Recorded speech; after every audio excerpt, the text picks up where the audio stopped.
여러분 안녕하십니까? CJB 아침 뉴스입니다. 획일화되고 정형화된 학교에 색을 입히고 열린 공간을 만드는 작업이 진행되고 있습니다. 학생들이 직접 의견을 내고 그 의견은 디자인에 반영되고 있습니다. 조용관 기자입니다. 지은 지 20년이 된 청주 수곡중학교. 띄엄띄엄 켜진 형광등 불에 의지한 복도는 침침하고 네모난 교실 벽은 여느 학교처럼 어두운 무채색입니다.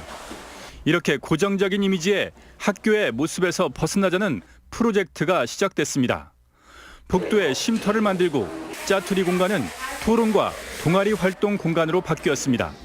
계단식 도서관에서는 마음껏 책을 읽고 밖에는 미끄럼틀이 있는 놀이터가 생겼습니다. 앞서 사업을 진행한 광주 등이 모델입니다.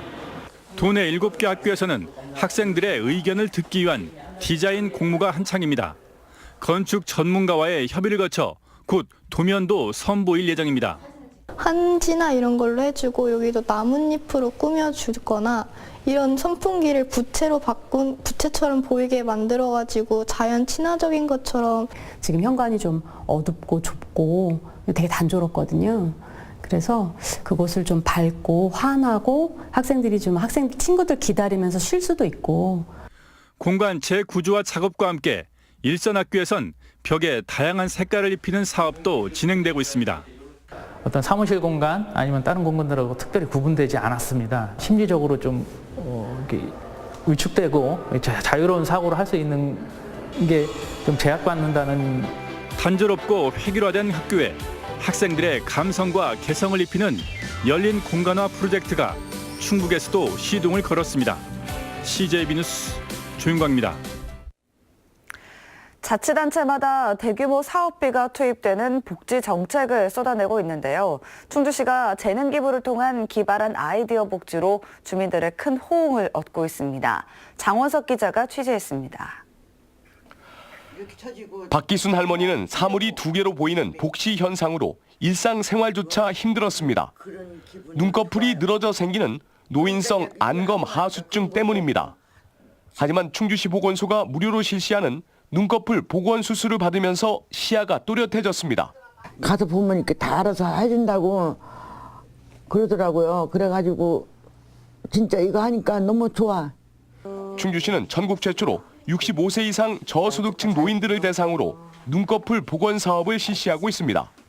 성형과 안과 전문 공중 복원의들의 재능 기부를 받기 때문에 사업비가 필요 없는 기발한 아이디어 복지인 셈입니다. 눈꺼풀 처짐으로 안구 질환이 잦은 노인들이 몰리면서 읍면동 추천자를 우선 대상자로 선정할 정도입니다. 주로 바깥쪽에 눈꺼풀이 처지게 되면서 그쪽에 이제 피부가 짓무르고 아니면 속눈썹 같은 것들이 눈꺼풀을 자극을 하면서 각막에 손상을 일으키기 때문에. 충주시는 노인들의 만족도가 높다는 판단에 따라 내년부터 눈꺼풀 복원 사업을 확대할 방침입니다. 지금까지 약 40명에게 무료 수술을 해드렸습니다. 내년도에는 약 50명 분을 계획을 잡고서. 자치단체마다 경쟁적으로 늘리고 있는 복지 예산. 기발한 아이디어로 예산 없는 노인 복지를 실천하는 충주시의 사례가 주목받고 있습니다. CJB 뉴스 장원석입니다.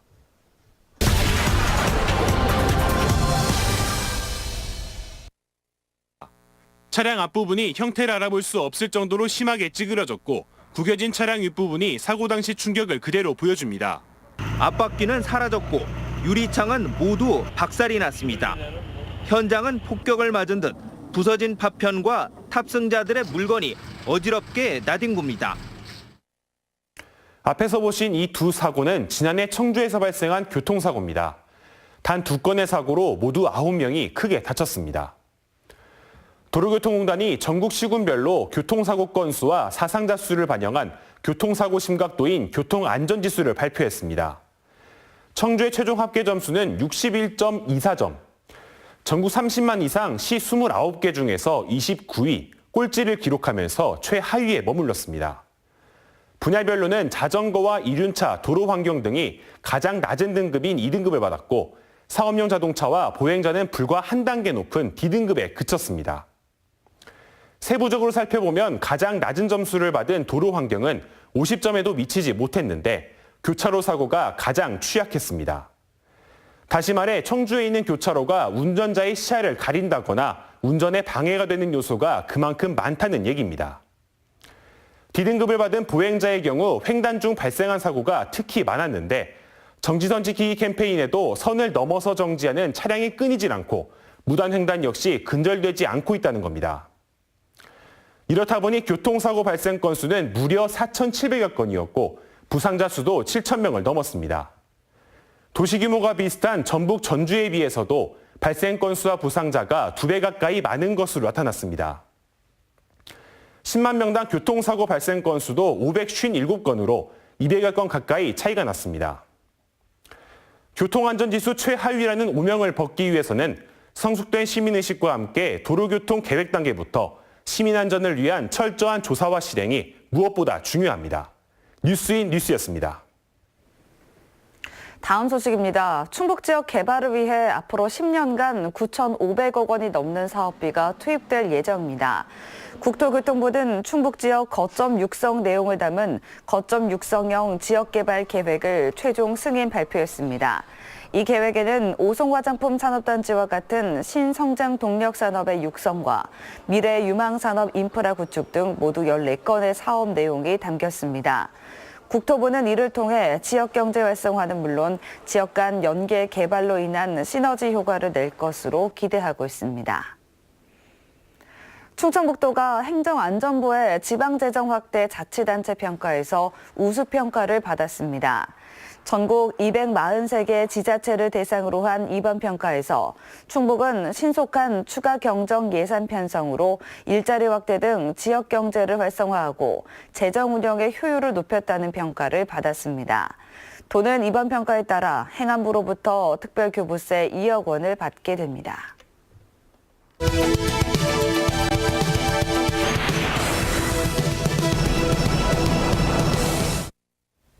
오늘은 2018년의 마지막 날입니다. 지난 364일 동안 힘차게 달려오시느라 수고 많으셨습니다. 남은 하루도 소중하고 또 행복하게 보내셨으면 좋겠습니다. 지난 한 해 기쁜 일, 슬픈 일, 안타까운 일, 화났던 일, 여러 감정이 교차하셨을 겁니다.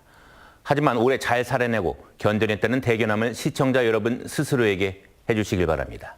또 한 가지 우리 주변의 어려운 이웃에게 따뜻한 시선을 보내는 일 잊지 마셔야겠습니다. 사회복지 공동모금회의 모금 실적은 지난해에 비교해 80%에 머물고 있다고 합니다. 구호단체나 각종 기부 캠페인도 살아나지 않아서 전망을 어둡게 합니다. 어려운 이웃을 위해 끊임없이 봉사하는 적십사사에도 찬바람이 불기는 마찬가지입니다. 첫 번째 영향은 수렁에서 빠져나오지 못하는 장기적인 경기 침체입니다. 개인과 기업의 살림살이가 나아지지 않기 때문입니다. 연말 기부의 상징이던 구세군의 자선 냄비도 거리 모금과 기업 모금에서 지난해 대비 15% 내외 줄었다고 합니다. 자영업자들의 폐업, 고용 절벽, 개인 소득과 기업 이익 감소 등 우리 경제 현실을 여실히 반영해주고 있습니다. 지난해 어금니 아빠 사건 등 나눔단체에 대한 불신의 그림자까지 일부 남은 것도 문제입니다.